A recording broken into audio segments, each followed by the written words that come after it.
So example number 4, solve the differential equation using the method of undetermined coefficients. D squared y over dt squared plus 3 dy over dt plus 9y is equal to 0, given that when t is 0, y is 3, and dy over dt is 0. Now, to use the method of undetermined coefficients, the d operator method, then we substitute the derivatives with d. So you let d to be d dt in this our case, isn't it? d dt. So it means when you square d, it will be d squared over d dt squared. So we look at the equation here. Y is a function of t. So if y is a function of t, meaning in your final problem you should have y to be a function of t, y to be in terms of t, isn't it? Is that okay? Yes. So can you now do the substitution? Where there's d dt you put d, where there's d squared over dt squared you put d squared. So d squared over dt squared is d squared, so it is d squared of y, isn't it? It is d squared of y, then plus 3, d dt is d, so it is d of y. It is d of y, then plus 9y to be equals to 0, isn't it? So you can see y is a common factor all through. You factorize out a common factor. Before you cannot factorize a common factor when you still out the d, because d is the derivative, isn't it? So you let d to be m, isn't it? So when you let d to be m, d squared will be m squared y plus 3d is m, my plus 9y to be equals to 0.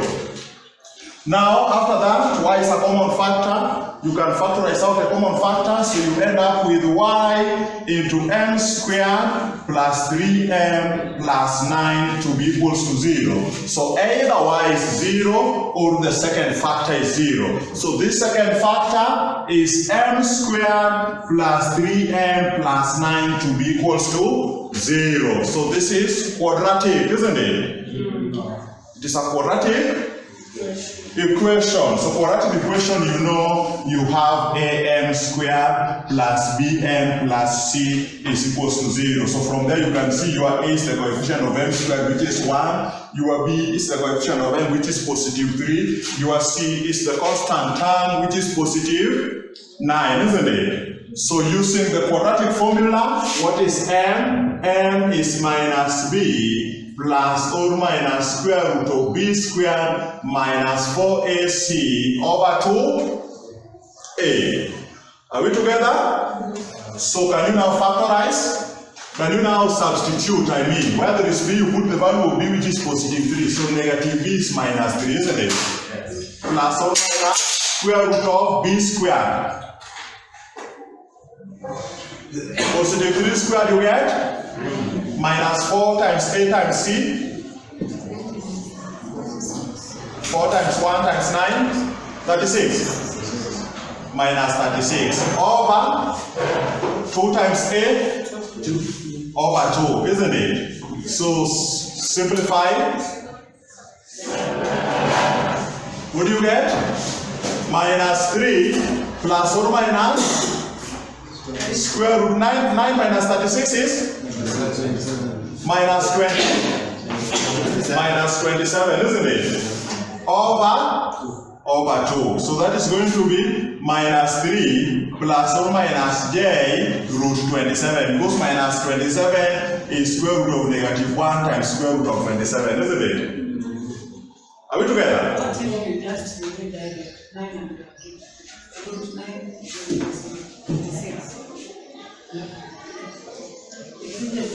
9 minus 36 is negative 27. If you don't work out 5, if you just work out the root. You cannot do that. Lots of indices. We talked about indices. You cannot do that. It is over 2. So what is root 27? Root 27 is 3 root. Confirm with the calculator. Because it is 27 is 9 times 3, isn't it? That is 3 root, isn't it? So after this 2 is the common denominator, so you divide everything by 2, you get negative 3 over 2 plus minus 3 over 2 root 3. Where is your j? Your j is there, isn't it? Are we together? So you have two solutions, one real solution and one imaginary solution, meaning this is in the form alpha plus or minus beta j, isn't it? Are we together?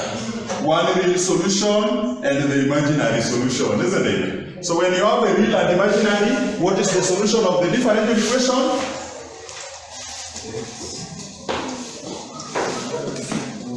So you see, you are differentiating y with respect to t, isn't it? So it means y is going to be, for the imaginary, is going to be sin and cos. So it is a cos and beta, isn't it?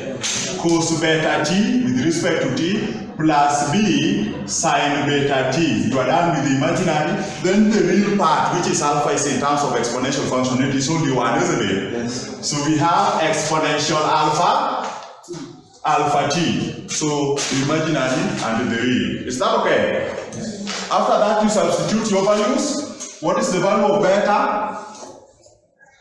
3 over 2 root 3, isn't it? So we are going to have y is equals to a cos 3 root 3t over 2 plus b sin 3 root 3t over 2, then exponential alpha t. Your alpha is negative 3 over 2t. Are we together? So from here, this particular solution, given the initial conditions, will be what? We start, this is now what we are going to use to get the final solution, isn't it? Final particular solution given those boundary conditions, isn't it? Now when we differentiate it, we'll get this derivative, isn't it? Are we together? So this is product of two functions, product rule, isn't it? So we want to differentiate y with respect to t. You get dy over to be equals to, so if this is u, that is v. So it is going to be uv plus uv. If you differentiate u here, you differentiate v there. Meaning this is what we should get to be dy over dt, isn't it? Are we together? Yes. So what is dy over dt? It's going to be equals to u prime, meaning you differentiate u. If you differentiate cos, you get negative sign, isn't it? Then if you differentiate in a function, you get this constant. Are we together? So differentiating this, you get negative 3 root 3 over 2a sine 3 root 3 over 2t. You are done with that. If you differentiate sine, you get cos, isn't it? If you differentiate the inner function, you get this constant, which is 3 root 3 over 2. Are we together? So we are going to have plus b root, or we start with the constant, plus 3 root 3 over 2b cos 3 root 3t over 2. So the whole of this, then it is times v. V is exponential minus 3 over 2t. So you've dealt with this first part of integration, differentiation by parts, isn't it?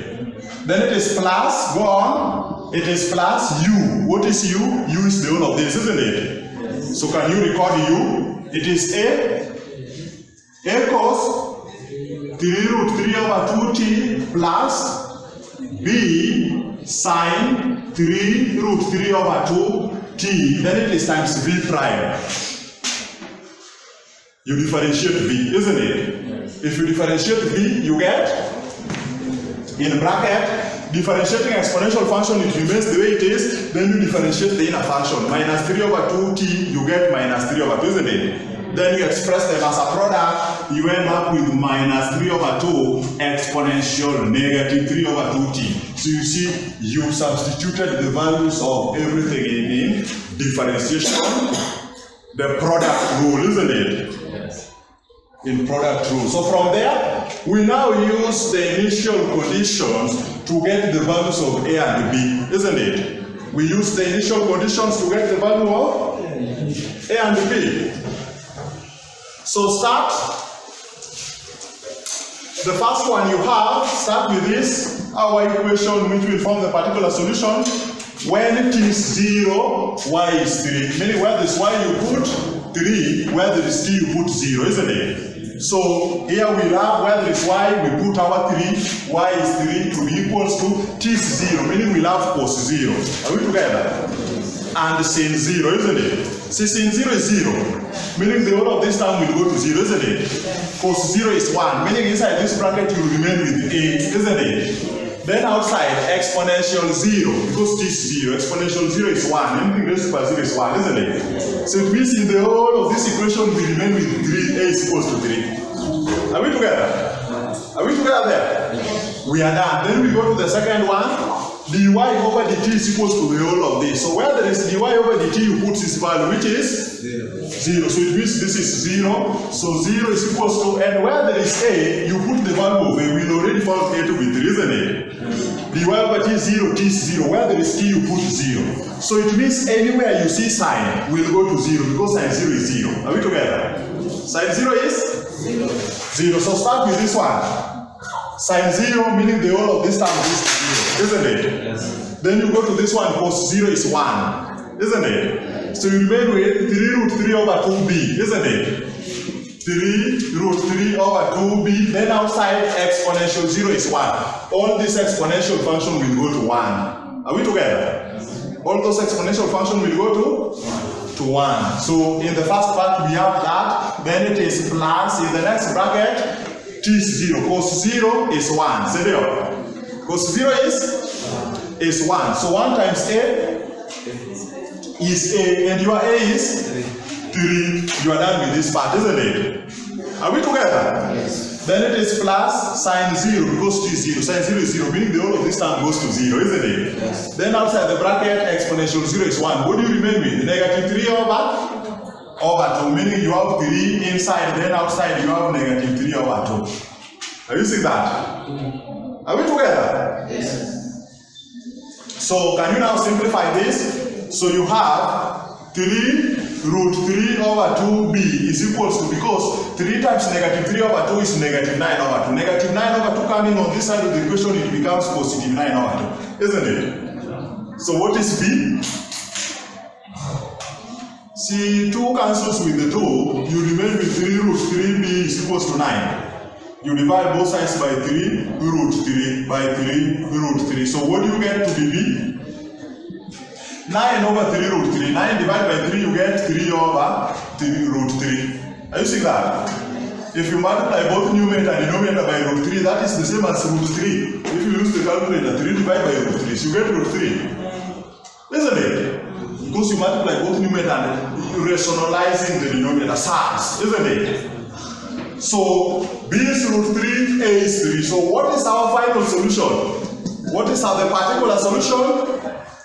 Where there is a, you put the value of a. Where there is b, you put the value of b to get the particular solution given those boundary solutions, isn't it? Are we together? So the particular solution of y is equals to a, which is 3, cos 3 root 3 over 2t plus b, which is root 3, sin root 3 sin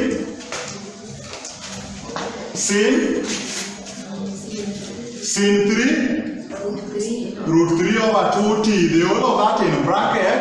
Then outside the bracket we have exponential negative 3 over 2t. So this is the particular solution of the second order homogeneous ordinary differential equation. You found the particular solution of that given second order homogeneous ODE